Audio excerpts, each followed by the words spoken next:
नमस्कार, मैं कौशल किशोर मिश्रा आप सभी का स्वागत करता हूं आपके अपने यूट्यूब चैनल विज्ञान अकेडमी पर। पिछले वीडियो में हम लोगों ने पर्यावरण पारिस्थितिकी की शुरुआत की थी। आज हम लोग उसके आगे पढ़ेंगे और एक बार देखते हैं पीछे हम लोगों ने क्या पढ़ा था। हमने सीखा था पारिस्थितिकी एवं पर्यावरण। पर्यावरण और पारिस्थितिकी क्या होता है, तो हमने कहा था कि पर्यावरण और पारिस्थितिकी जैव और अजैविक घटकों से मिलकर के बने हैं। हमने जैव सीखे थे और अजैव सीखे थे। जैव और अजैव, ये जैव हो गए, ये अजैव हो गए। हमने कहा था प्रकाश, तापमान, वर्षा, रेगिस्तान, पहाड़, घाटी, ऊंचाई, पर्वत, भोजन, ये सभी अजैव हैं। और जैव हमने पढ़ा था उत्पादक, उपभोक्ता और घटक, ये सभी लोग जो हैं वो जैव में आते हैं क्योंकि जीव होते हैं ये। फिर हम लोगों ने ये भी पढ़ा था कि जैव और अजैव में संबंध, इनके बीच में जो अंतर क्रिया होती है वो क्या होती है। तो अजैव और अजैव के बीच में हम लोगों ने संबंध पढ़ा था। अजैव और जैव के बीच में संबंध, जैव अजैव का संबंध और जैव और जैव का संबंध। तो हमने कहा था अजैव अजैव में जैसे कि ऊंचाई पर जाने से तापमान घटता है और भूमध्य रेखा पर जाने से तापमान बढ़ता है। तो ये अजैव अजैव का प्रभाव है। 21 जून को सबसे बड़ा दिन और छोटी रात होती है, ये अजैव के कारण ही होता है। हमने अजैव और जैव का संबंध पढ़ा था। हमने कहा ध्रुवों से मकर रेखा पर जाने से सूर्य की किरणें बढ़ती हैं, तो ये अजैव का जैव पर प्रभाव। हमने कहा था जो दक्षिण में लोग जाते हैं उनका त्वचा का रंग गहरा होता है। जैसे जैसे आप जाएंगे तो त्वचा का रंग आपका गहरा होता जाएगा। ऊंचाई पर जाने से आरबीसी हीमोग्लोबिन बढ़ जाता है। ऊंचाई पर जाने से हीमोग्लोबिन बढ़ जाता है। तो ये सब क्या है, अजैव का जैव पर प्रभाव। हम लोग यहाँ मंदिर में जाते हैं, बाबा के पास जाते हैं, कहते हैं भैया ऐसे हो गया, तो बाबा कहते हैं एक बार वैष्णो देवी मंदिर घुमाओ, आप टन्न हो जाएंगे। तो वहाँ पर वैष्णो देवी माँ की कृपा होती भी है और नहीं होती, लेकिन वहाँ पर अगर आप जाएंगे तो आप ऊंचाई पर जाओगे तो आपका हीमोग्लोबिन बढ़ जाता है और जिससे भी बहुत से लोग ठीक हो जाते हैं। खिलाड़ियों के इसीलिए ट्रेनिंग कैंप जो हैं वो ऊंचाई पर ही बनाए जाते हैं। क्यों बनाए जाते हैं, इसका उत्तर यह है क्योंकि अजैव का जैव पर प्रभाव पड़ता है। तो ये सारी बातें हमने पढ़ी थी। फिर हमने पढ़ा था जैव का अजैव पर संबंध। जैव का अजैव पर संबंध, तो जैव का अजैव पर संबंध, जैव के कारण जब अजैव पर प्रभाव पड़ता है तो प्रदूषण होता है, वैश्विक तापन होता है, ओजोन परत का नुकसान होता है, खनन होता है, वन विनाश होता है, मरुस्थलीकरण, ये सारी चीज़ें जैव का प्रभाव अजैव पर ही पड़ता है, तभी ये सब चीज़ें होती हैं। फिर हम लोगों ने जैव का जैव पर भी प्रभाव पड़ा था। हमें जैव विविधता का ह्रास होता है क्योंकि मनुष्य है तो वो क्या करता है, वो जाता है और जंगल में शिकार करता है। तो जंगल में शिकार करेगा तो जैव विविधता का ह्रास होता है। आपको पता है कि अगर जंगल में शेर ना रहे, जंगल में अगर शेर ना रहे तो जंगल ख़त्म हो जाएगा। क्यों ख़त्म हो जाएगा, इसका उत्तर हमें ज़रूर दें। अगर शेर जंगल में ना रहे तो जंगल ही ख़त्म हो जाएगा। मॉरिशस के बारे में भी हमने बताया था आपको। तो हम आते हैं आगे। आज हम लोग पारिस्थितिक तंत्र में खाद्य श्रृंखला के बारे में पढ़ेंगे। खाद्य श्रृंखला क्या होती है, आओ समझते हैं। भोजन के लिए जीवों की आपस में एक दूसरे पर निर्भरता। भोजन के लिए जीवों की आपस में एक दूसरे पर निर्भरता जिस व्यवस्था को बनाती है उसे हम फूड चेन, खाद्य श्रृंखला कहते हैं। भोजन यानी ऊर्जा के लिए जब एक जीव दूसरे जीव पर निर्भर रहता है और ये सारी व्यवस्था ही खाद्य श्रृंखला होती है। अब खाद्य श्रृंखला में क्या आता है, तो सबसे पहले आपको पता है उत्पादक वो होते हैं हरे पादप, क्योंकि उत्पादकों में, हरे पौधों में ही प्रकाश संश्लेषण होता है। प्रकाश संश्लेषण होता कहाँ है? क्योंकि हरे पत्तों में पाया जाता है क्लोरोप्लास्ट। क्या पाया जाता है?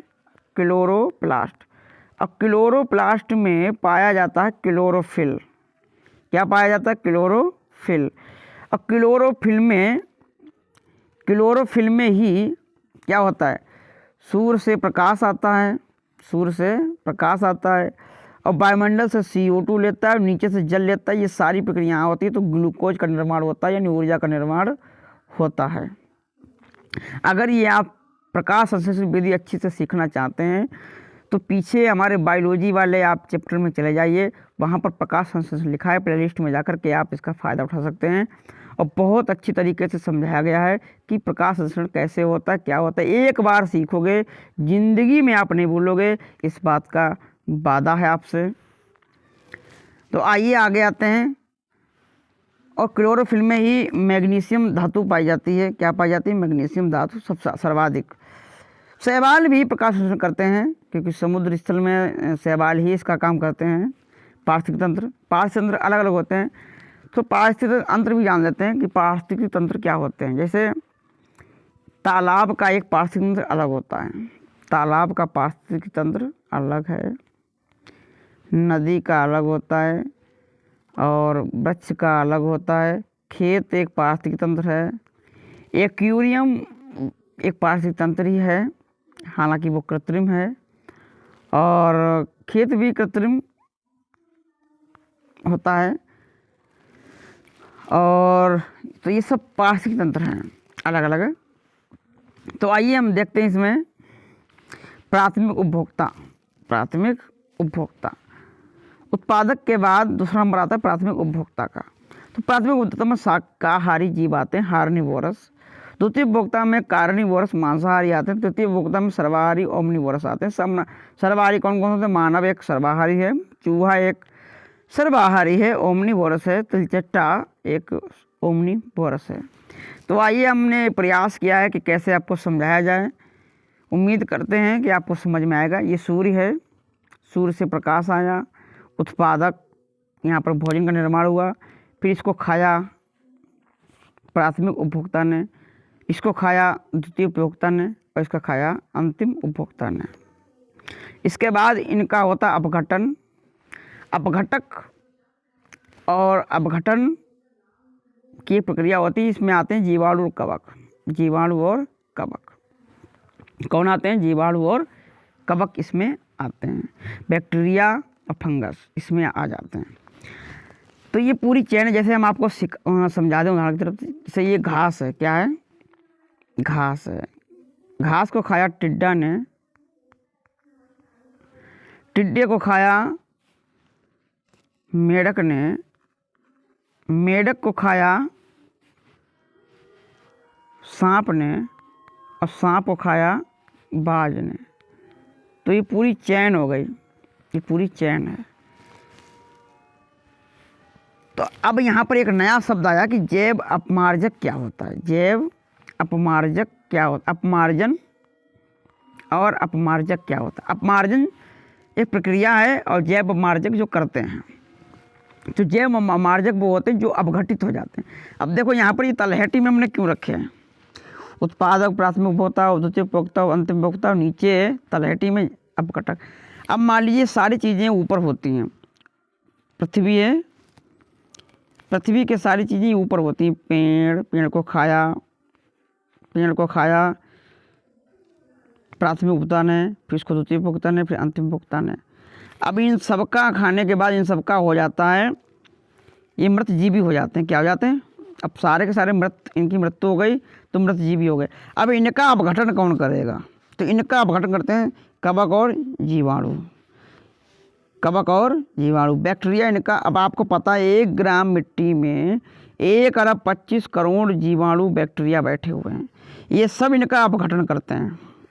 क्या करते हैं? अपघटन। अब अपघटन करते हैं, लेकिन यहाँ पर एक प्रश्न बनता है कि जैव निम्नीकृत और अजैव निम्नीकृत क्या होता है? जैव निम्नीकृत और अजैव निम्नीकृत। जैव निम्नीकृत ऐसी वस्तुएं जिनका अपघटन बैक्टीरिया कर सकें वो जैव निम्नीकृत, और जिनका अपघटन ना कर सकें वो अजैव निम्नीकृत। अब प्लास्टिक है, प्लास्टिक का अब बताइए, प्लास्टिक का सूक्ष्म जीव अपघटन कर सकते हैं? नहीं कर सकते। कांच का कर सकते हैं? नहीं कर सकते हैं।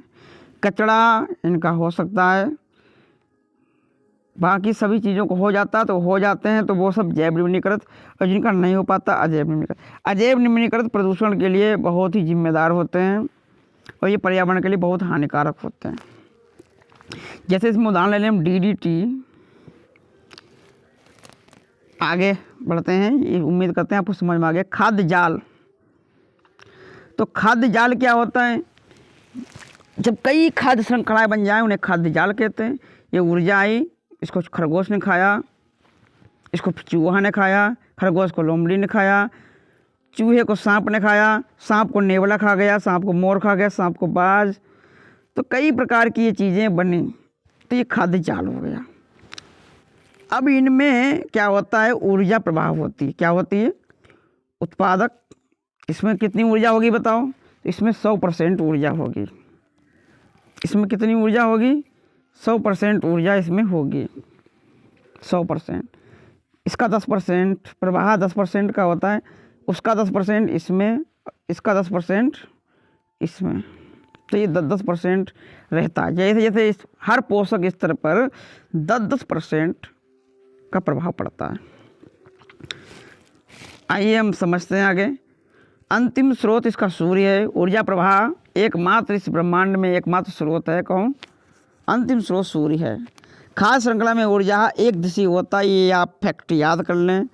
हमेशा ऊर्जा प्रवाह एक ही दिशा में होता है। प्रत्येक चरण में 10% का होता है। ये 100, 10 फिर 1.1। खाद्य श्रृंखला के प्रत्येक चरण पर हानिकारक रसायनों का प्रगत संदरण जैव आवर्धन कहलाता है। एक नया शब्द आ गया, जैव आवर्धन। क्या होता है जैव आवर्धन? अब देखिए, ये पूरी प्रक्रिया आपने देखी। इसमें अगर हम 1 ग्राम DDT डाल दें, DDT 1 ग्राम क्या डाल दें? DDT, तो अब इसका प्रभाव उल्टा जाएगा। यहाँ 5 ग्राम, यहाँ 10 ग्राम हो जाएगी, यहाँ पर ये बढ़ती जाएगी। अब 1 ग्राम DDT मारने के लिए पर्याप्त है। गिद्ध का निपटारा इसीलिए हो गया, आपको पता है, डाइक्लोफेनेक का यूज करने से, क्योंकि वो एक रासायनिक हानिकारक था, हानिकारक रासायनिक था, तो इसीलिए गिद्ध की समाप्ति हो रही है। जैव आवर्धन को एक बार फिर से समझ लेते। खाद्य श्रृंखला में अजैव निम्नीकारक प्रवेश कर जाएं। हमने आपको बताया था अजैव निम्नीकारक प्रवेश कर जाएं, जैसे DDT, VNC, घास, टिड्डे, मेढक, सांप, मोर। 1 ग्राम, 5 ग्राम, 20 ग्राम, 60 ग्राम, 120 ग्राम हो जाता है तो मौत के लिए पर्याप्त है। यदि किसी खाद्य श्रृंखला में अब अजैव निम्नीकारक कारक पदार्थ प्रवेश करें तो वह पदार्थ प्रत्येक पोषक स्तर पर निरंतर बढ़ता रहता है, तो ये घटना जैव आवर्धन कहलाती है। ठीक है, वीडियो काफ़ी लंबा हो गया है, इसलिए अब हम अगले वीडियो में मिलेंगे। आप सभी ने अपना टाइम दिया, आपका बहुत बहुत धन्यवाद। लाइक और शेयर और सब्सक्राइब करते रहें, सपोर्ट करते रहें।